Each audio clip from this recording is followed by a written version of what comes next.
क्या राजस्थान की सियासत में एक बार फिर से बड़ा सियासी बवाल खड़ा हो सकता है? राजस्थान में इस समय राजेंद्र गुड़ा और अशोक गहलोत के बीच सियासी अदावत क्या एक नई रंग इख्तियार कर सकती है? राजस्थान के सियासी रण में एक बार फिर से सचिन पायलट क्या हुंकार भरते नजर आ सकते हैं? दोस्तों नमस्कार, मैं आपके साथ अबरारुल हक रहमान। राजस्थान की सियासत पर एक बार विस्तार से चर्चा करेंगे और दरअसल इस खास रिपोर्ट में आपको वो तमाम बातें जानने को मिलेंगी जिससे राजस्थान की राजनीति बेहद आसानी से आप समझ पाएंगे। आपको बताएं, लगातार कई वर्षों प्रदेश की राजनीति में ये सियासी अदावत का खेल जो है वो चल रहा है और अब इन तमाम मुद्दों को लेकर जिस ढंग से नेता आपस में बयानबाजी कर रहे हैं, ये कांग्रेस पार्टी के लिए काफी ज्यादा घातक साबित हो सकता है। सबसे पहले तो हम आपको भाजपा और कांग्रेस के पक्ष को सुनाते हैं, जिस पक्ष को सुनने के बाद आप ये समझ पाएंगे कि दरअसल इसमें राजनीति कौन कर रहा है। तो सुनिए इस पूरे बयान।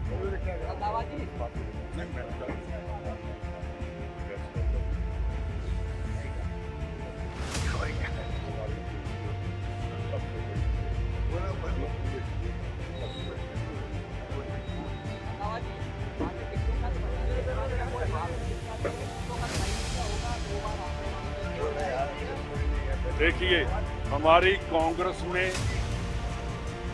हमारे चीफ मिनिस्टर हैं, ये ऑल इंडिया कांग्रेस कमेटी के ऑर्गेनाइजेशन के सेक्रेटरी भी जनरल सेक्रेटरी भी रहे हैं। इनको भी पता है और सभी हमको पता है कि कांग्रेस में हमेशा विनेबिलिटी और कांग्रेस की लॉयल्टी को देखा जाता है। जो विनिंग होगा उसको टिकट दिया जाएगा, उसका देखा जाएगा कि क्या है वो स्प्लिट में हम पार्टी वाइज भी देखेंगे। जो इनकी गवर्नमेंट है इनके बारे में भी हम उनका देखेंगे कि उन्होंने क्या क्या इनके एमएलएज ने, इनके मंत्रियों ने, ये वो देखेंगे पार्टी की तरफ से। फिर हम इकट्ठे बैठकर हमारा कलेक्टिव डिसीजन होगा, यूनानिमस डिसीजन होगा और पूरी कांग्रेस एकजुट होकर एक आवाज में इलेक्शन लड़ेगी और पूरे हिंदुस्तान में पता चलेगा। जो बीजेपी कभी किसी के ऊपर ईडी का, सीबीआई का दबाव डाल रही है, राजस्थान के ना लीडर कोई डरता है और ना कोई राजस्थान का वर्कर डरेगा। हम उनके इन बातों का कट कर जवाब देंगे। ऐसा कोई नहीं कि किसी मंत्री के ऊपर, कभी सीएम साहब के किसी आदमी के ऊपर जो किया जाएगा उसका हम सभी कांग्रेसी एकजुट होकर खड़े हैं कि ना हम अंग्रेजों से डरे हैं, ना हम ईडी से डरेंगे, ना बीजेपी की जो सक्सेसिस कर रहे हैं ना उनसे हम डरेंगे। अच्छी मीटिंग हुई, दो मीटिंग अच्छी हुई। एक मीटिंग तो जो 25 बने पर्यवेक्षक बने लोकसभा के मीटिंग हुई और वो लोग 17 तारीख को सभी लोग एक साथ में लोकसभा क्षेत्र में जाएंगे। जो बने हैं पर्यवेक्षक एक साथ जाएंगे और वो रुकेंगे वहाँ पे, जाके मीटिंग करेंगे वर्कर्स की भी और नेताओं की भी। उसके बाद लगातार वो आते रहेंगे दिनों के अंदर। 25 लोकसभा के पर्यवेक्षक जो अपना काम करेंगे, तीनों हमारे सेक्रेटरी जो अलग दौरे कर रहे हैं उनकी अलग भूमिका है और आने वाले वक्त में एक एक विधानसभा में एक एक पर्यवेक्षक बनाए जाएंगे। वो उस विधानसभा क्षेत्र को देखेंगे। तमाम निर्णय बैठ करके मीटिंग में हुए। दूसरी मीटिंग जो पॉलिटिकल कमेटी बनाई गई है वही करीब करीब हमारे 20 मेंबर भी हैं। ये भी तय है कि प्रदेश कांग्रेस कमेटी को भेजेगी मीटिंग बुला करके। रंधा साहब की रणनीति में मीटिंग होगी और सबको जिम्मेदारी दी जाएगी 20 मेंबरों को। वो खुद जाकर के वहाँ जिलों के दौरे करें, मीटिंग करें, बातचीत करें, वहाँ के ब्लॉक अध्यक्ष क्या सोचते हैं, जिला अध्यक्ष क्या सोचते हैं, मेरे जिला अध्यक्ष, एक जिला अध्यक्ष, जिला प्रमुख, जिला प्रधान या जो इम्पोर्टेंट मेंबर है जिला परिषद के, पंचायत समिति के, मेयर हैं वहाँ के, पार्षद है सबकी राय लेकर के वो शॉर्ट लिस्ट करने का प्रयास भी करेंगे। उसके बाद में जो कर्नाटक का जो मॉडल था वो मॉडल अपनाया जाएगा राजस्थान के अंदर भी। एक तरफ तो सिलेक्शन प्रोसेस जल्दी शुरू करके, और हम चाहेंगे कि सितंबर के एंड में अक्टूबर के फर्स्ट वीक तक कैसे हम लोग ये हमारा प्रयास है। उसी रूप में ये काम आगे बढ़ेगा और सबका एक राह है कि सब मिलकर के चुनाव लड़ा जाएगा राजस्थान के अंदर। कोई मतभेद नहीं है, मतभेद नहीं है। तो मीडिया से मैं अपील करना चाहूँगा, आप हमारे छोटे बड़े मतभेद तो हिंदुस्तान में कौन सी राजनीतिक पार्टी है जिसमें नहीं होते हैं, और सबकी मनसा एक है, चुनाव हमें जीतना है, सरकार में बनानी है। वो तो सबकी एक राय है। मीडिया को चाहिए अनावश्यक जो है, अगर छोटे मोटे मतभेद भी होते हैं तो उसको फैलाने का प्रयास नहीं करते। मीडिया की भूमिका में देखी है कि उनको बड़ा मजा आता है, बड़ा मजा आता है। पूरी न्यूज़ बनती नहीं है बगैर तड़का दिए न्यूज़ नहीं बनती है। तड़का देना बंद करो। ये चुनाव खाली राजस्थान के इंटरेस्ट में नहीं है, ये चुनाव देश के फ्यूचर को लेके है। राजस्थान का चुनाव क्योंकि राजस्थान में आप देखेंगे कर्नाटक सरकार गिर गई, महाराष्ट्र गिर गई और मध्य प्रदेश गिर गई। यहाँ प्रदेशवासियों का आशीर्वाद नरेंद्र मोदी जी की और अमित शाह जी की जो इच्छा थी वो पूरी नहीं हुई। आग लगी हुई दिल्ली के अंदर, वो जो सरकार ने गिरने दी, बाद में और अटेम्प्ट करने का प्रयास किया इन्होंने, इनको मौका ही नहीं दिया कि वापस अटेम्प्ट करके कामयाब हो। वो आज भी दिलों में आग लगी हुई, वो बदला हम लेंगे इस चुनाव के अंदर। उसी रूप में मोदी जी 6 दौरे कर चुके, अमित शाह जी को कमी नहीं रख रहे। योजनाएं और षड्यंत्र ऐसे जा रहे हैं, गृह विभाग में बैठ करके, वो मिनिस्ट्री में बैठ करके, हमें मालूम है इस बात, जानकारी है। इन तमाम बातों को हमारे जहन में है और हम बता देंगे कि जो आपने अटेम्प्ट किया था राजस्थान के अंदर सरकार गिराने का और आप गिरा नहीं पाए हो, वही प्रदेश की जनता ने कोरोना में साथ दिया हमारा, और हम लोग कामयाब रहे। कोरोना को मैनेजमेंट करने के लिए दुनिया में राजस्थान का नाम रोशन हुआ, WHO तक ने तारीफ करी। वही भावना अब भी है। प्रदेशवासियों ने तय कर लिया है जो सरकार गिराने के लिए जिस रूप में इन्होंने षड्यंत्र किया था, उस षड्यंत्र को फेल कर दिया हमने, और उसलिए इस बार जनता मौन लगाए कि सरकार रिपीट करने के लिए, जिससे इनको सबक मिले। आप लोकतंत्र की हत्या कर रहे हो, आप सरकारों सरकार में गिरा रहे हो, और इसलिए ये सबक सिखाने का मौका राजस्थान से आया है। मुझे पूरी विश्वास है कि इस बार प्रदेशवासी जो है, चाहे कितनी बड़ी बड़ी बातें करते हैं, कितने साधन झोंकते हैं, लच्छेदार भाषण दे दें, पर हमारी गवर्नेंस जो है, हमारी स्कीम जो है शिक्षा में, स्वास्थ्य में, बिजली में, पानी में, सड़कों में काम हुए हैं, सोशल सिक्योरिटी में काम हुआ है। भारत जोड़ो यात्रा में जो 4 मुद्दे थे राहुल गांधी के, महंगाई, बेरोजगारी और साथ में प्यार, मोहब्बत, भाईचारा, मोहब्बत की दुकानें खोलने की बात थी, और अमीर गरीब की खाई बढ़ती जा रही है। कर्मचारियों ने कहा देखिए, मुझे लगता है कि सरकार के नियंत्रण न तो प्रशासनिक अमले पर है न किसी और तरफ है। सरकारी नुमाइंदे ही, सरकारी कारिंदे ही इस प्रकार की घटना को अंजाम दे रहे हैं, और ये निश्चित रूप से इससे स्पष्ट है कि कहीं न कहीं सरकार का सरकारी नियंत्रण समाप्त हो चुका है, अधिकारियों और कर्मचारियों का नियंत्रण समाप्त हो चुका है। ये लचर कानून व्यवस्था के कारण ही आए दिन इस प्रकार की घटनाएं हो रही हैं, और हम ये देखें कि इसी लचर कानून व्यवस्था के कारण दुष्कर्म भी हो रहे हैं, बदरी माफिया भी पनप रहे हैं, आज अपराधीकरण बढ़ रहा है, और जिस प्रकार की कल घटना हुई अलवर में, वो निश्चित रूप से ये लचर कानून की व्यवस्था के कारण इस प्रकार की घटना है। कमेटी बनाएंगे, क्या रीजन है? क्या आपको लगता है सरकार कमेटी और पत्र निकालने के अलावा किया क्या 4.5 साल, और अभी भी क्या कर रहे हैं? अच्छा होता उसके ऊपर कोई निस्तारण होता, कुछ न कुछ ठोस नतीजे पर आते।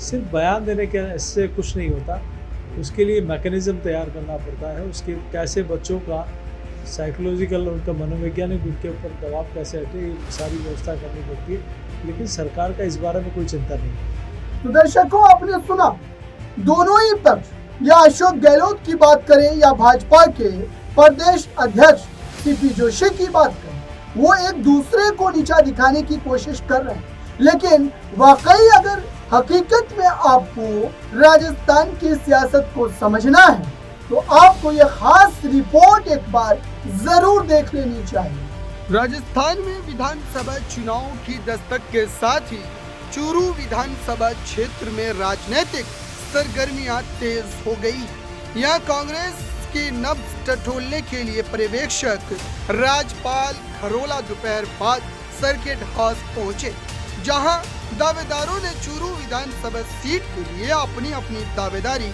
जताई है। लेकिन कहा जा रहा है कि जहां दावेदारों ने पर्यवेक्षक के समक्ष नारेबाजी करते हुए शक्ति प्रदर्शन किया, सर्किट हाउस में स्थानीय उम्मीदवार की मांग को लेकर खुला पत्र बांटा गया, जिसमें चूरू के स्थानीय उम्मीदवार की मांग की गई। पर्यवेक्षक से मिलने के लिए कार्यकर्ताओं ने जमकर धक्का मुक्की भी हुई। सर्किट हाउस में मंडेलिया के समर्थक में बड़ी संख्या में लोग जो है वो मौजूद थे। आपको बताएं कि पूरी तरीके से यहाँ पर राजनीति अब गर्माती हुई नजर आ रही है, जिसकी इमेज अच्छी हो और वह पार्टी का सच्चा कार्यकर्ता हो। इन सभी बातों की ऑल इंडिया कांग्रेस कमेटी के द्वारा जांच की जाती है। इसके बाद ही पार्टी टिकट जारी करता है। उन्होंने कहा कि मैं यहाँ कोई टिकट बांटने नहीं बल्कि संगठन को मजबूत करने आया हूँ। पर्यवेक्षक खरोला के सर्किट हाउस में पहुँचने पर कई लोगों की भीड़ ने हार के बावजूद एक ही परिवार को बार बार टिकट देने का भी विरोध किया। वहीं दो पक्षों में जिंदाबाद व मुर्दाबाद के नारेबाजी जो है करने की होड़ लग गई। पर्यवेक्षक खरोला ने बताया कि कांग्रेस एक लोकतांत्रिक पार्टी है, जिसमें जनता व नेताओं की बात सुनी जाती है और चर्चा की जाती है। बहुत सारे तरीकों से जांच की जाती है। ऐसे में इस पूरे मामले को लेकर अब राजनीति और भी ज्यादा होती नजर आ रही है। इस रिपोर्ट के माध्यम से मुझे लगता है कि राजस्थान की सियासत का हर वो पहलू आपको बेहतर ढंग से समझ में आ गया होगा कि अब विधानसभा चुनाव में किस ढंग से कांग्रेस पार्टी की जो स्थिति है वो बिगड़ भी सकती है और बन भी सकती है, क्योंकि सचिन पायलट और साथ ही यहाँ पर राजेंद्र गुड़ा की जो नीति है, रणनीति है, वो काफी ज्यादा मायने रखती है।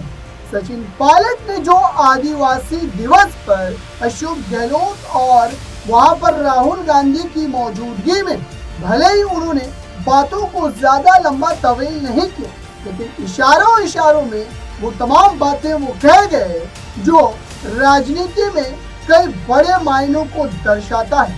सुनिए सचिन पायलट के बयान।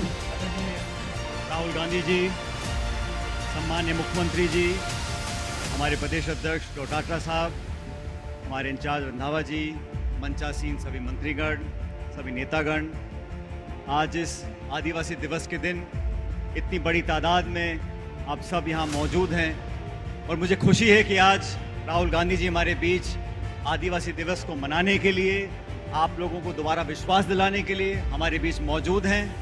और मुझे खुशी इस बात की भी है कि साजिशपूर्ण तरीके से जिस तरह राहुल गांधी जी के ऊपर कुछ लोगों ने इनकी सदस्यता को रद्द करने का काम किया था, सवाल पूछ रहे हों, चाहे अर्थव्यवस्था के सवाल पूछ रहे हों, जिस मंशा से उन्होंने राहुल जी को टेलीविजन पे ना दिखाने का काम किया है, पौने घंटे के भाषण में 10-12 मिनट तो उनको दिखाया, बाकी नहीं दिखाया। यही काम ये सरकार केंद्र की कर रही है और इसका जवाब देने के लिए इस प्रकार के साजिशपूर्ण कार्रवाई जो बार बार ये सरकार करती है, इसका जवाब देने के लिए राहुल गांधी जी ने पिछले साल भारत जोड़ो यात्रा शुरू करी थी। केरला से लेकर कश्मीर तक गए थे, लोगों को जोड़ने के लिए, लोगों को सुनने समझने के लिए, उनको आश्वासित करने के लिए। राहुल जी, आपको याद होगा बांसवाड़ा जिले में आज से ठीक 5 साल पहले जुलाई के महीने में हमने एक आम सभा करी थी। प्रचंड बहुमत वाली भाजपा सरकार यहाँ पर थी। आप यहाँ पर आए, वागड़ की धरती में आप लोगों ने, हमने सबने मिलकर लोगों को संबोधित किया उसका परिणाम था 2018 के चुनाव में यहाँ कांग्रेस पार्टी की सरकार बनी थी। आज फिर आप यहाँ पर आए अगस्त के महीने में और लाखों की तादाद में जो हमारे नौजवान साथी यहाँ मौजूद हैं। साथियों, मेरे आदिवासी बहनों भाइयों, समय बदल रहा है, अपेक्षाएं बदल रही हैं, उम्मीदें बदल रही हैं। आज से 20 साल पहले जो आज हमारे नौजवान सपना देखते हैं, आज में बदलाव आया है। और वो लोग, वो दल जिनकी पार्टी 35-40 साल पुरानी है, जिनको इतिहास संस्कार के बारे में जानकारी नहीं है, लेकिन छल कपट कर कर, मन मुटाव कर कर, द्वेष ईर्ष्या पैदा कर कर, लोगों को आपस में झगड़वा कर वोट लेने का काम करते हैं, उनके जाने का समय आ चुका। इस साल के अंत में चुनाव होंगे। मध्य प्रदेश, राजस्थान, छत्तीसगढ़, तेलंगाना, चारों स्टेट्स में हमारी सरकार बनने जा रही है। मैं खास करके छत्तीस कौम के लोगों से, नौजवान भाइयों से बोलना चाहता हूँ, कांग्रेस वो पार्टी है जिसने हमेशा हमारे दलित भाई हों, आदिवासी भाई हों, ओबीसी भाई हों, छत्तीस कौम के लोगों को साधने का काम किया है। नीतियां बनाई हैं, योजनाएं बनाई हैं, बजट दिया है, धरातल पर काम करके दिखाया है। आज आप लोगों की जिम्मेदारी है, जो देश में प्रचार करते हैं, भाई को भाई से लड़ाने का काम। डबल इंजन की सरकार हिमाचल प्रदेश में, ये डबल इंजन की सरकार हमने फेल करी है करना। अब समय आ गया इसका मेन इंजन फेल कर दो, दिल्ली वाला, 2024 के चुनाव में। लेकिन आज राहुल जी, मैं आपका स्वागत करता हूं और जो ऊर्जा और जिस उत्साह से सब लोग यहाँ पर घंटों से बैठे हैं, इस बात का प्रतीक है कि आने वाला समय कांग्रेस पार्टी का है। आपका उद्बोधन सुनने के बाद इस सभी नौजवान भाई, छत्तीस कौम के लोग और विशेष रूप से हमारे आदिवासी भाई बहन घरों में जाएंगे, नए संकल्प के साथ जाएंगे। कुछ महीनों के बाद जब चुनाव होगा तो हमारी सरकार के जो काम है, पार्टी की जो रीति नीति रही है, हमारा मैनिफेस्टो रहा, उस पर हम लोगों ने काम किया और मुझे पूरा विश्वास है आज की इस ऐतिहासिक सभा के बाद कांग्रेस पार्टी का झंडा पूरे देश में गूंजेगा और राजस्थान में पुनः हमारी सरकार दोबारा बनाएंगे। एक बार पुनः राहुल जी, आपका बहुत बहुत धन्यवाद। जय हिंद, राम राम साहब। तो आपने सुना दर्शकों, लगातार सचिन पायलट प्रदेश में कांग्रेस पार्टी की सरकार बनने को लेकर दावे तो कर रहे हैं, लेकिन इन दावों की हकीकत क्या है ये जनता तय करेगी। अब आखिर में आपको ये बात मैं बताऊं कि दरअसल राजेंद्र गुड़ा को पार्टी से बर्खास्त किए जाने के बाद जो उन्होंने नारी सम्मान यात्रा निकाली और जनता के दिलों को टटोलना शुरू किया, उनके भीतर जाकर बैठकर बातचीत करके अशोक गहलोत के खिलाफ एक माहौल बनाना शुरू किया। इस तमाम मामले को समझने के लिए आपको यह खास रिपोर्ट ऊपर जरूर देखिए। लाल डायरी वाले राजेंद्र गुड़ा के घर पर जब पुलिस पहुंची थी, उसके बाद राजनीतिक बवाल खड़ा हो गया। बर्खास्त मंत्री राजेंद्र गुड़ा की ओर से लाल डायरी के मामले पर दोबारा की गई प्रेस वार्ता के अगले ही दिन सुबह सुबह पुलिस उनके बंगले पर पहुंच गई थी। जोधपुर पुलिस की टीम सादा कपड़ों में और प्राइवेट गाड़ी लेकर पहुंची थी। गुड़ा के बंगले पर नहीं मिलने पर टीम कुछ देर बाद वहां से वापस लौट गई। लेकिन इतना तय है कि राजस्थान में बर्खास्त किए गए मंत्री राजेंद्र गुड़ा के सरकारी बंगले पर गुरुवार को जो अचानक पुलिस पहुंची थी, उसके बाद अब कई और विधायक जो हैं इससे काफी ज्यादा खौफजदा हो गए हैं। बताया गया है कि जोधपुर पुलिस जिले के ग्रामीण क्षेत्र के पिपाड़ थाने में दर्ज एक पॉक्सो मामले में जांच करने के लिए जयपुर के अस्पताल रोड स्थित राजेंद्र गुड़ा के सरकारी बंगले पर पहुंची थी। लेकिन बर्खास्त मंत्री राजेंद्र गुड़ा की ओर से लाल डायरी के मामले पर दोबारा की गई जो प्रेस वार्ता थी, उसके बाद अब राजनीति और भी ज्यादा जो है बिगड़ती चली जा रही है। पुलिस ने बताया कि जो 2023 जुलाई में पिपाड़ थाने में एक नाबालिग बच्ची की किडनैपिंग और रेप का मामला दर्ज हुआ, जिसकी तफ्तीश जो है वो करने आए। सूत्रों के अनुसार तत्कालीन मंत्री राजेंद्र गुड़ा के सरकारी बंगले पर बने गार्ड रूम में उस लड़की को रखा गया था। जोधपुर पुलिस ने उस गार्ड रूम के सीसीटीवी और बंगले के गेट के सीसीटीवी फुटेज खंगाले हैं। इसमें पुलिस की टेक्निकल टीम भी शामिल थी।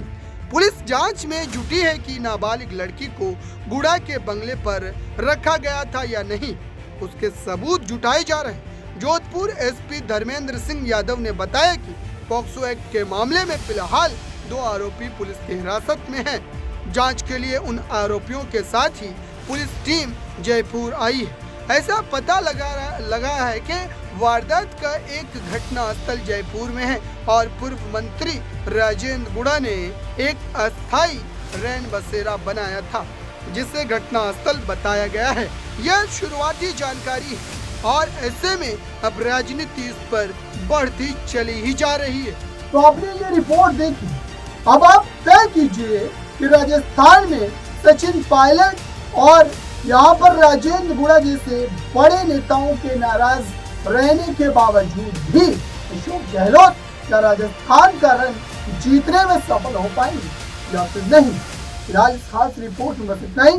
जुड़े रहिए ताज़ा तरीन खबरों के लिए नेक्स्ट 9 न्यूज़ के।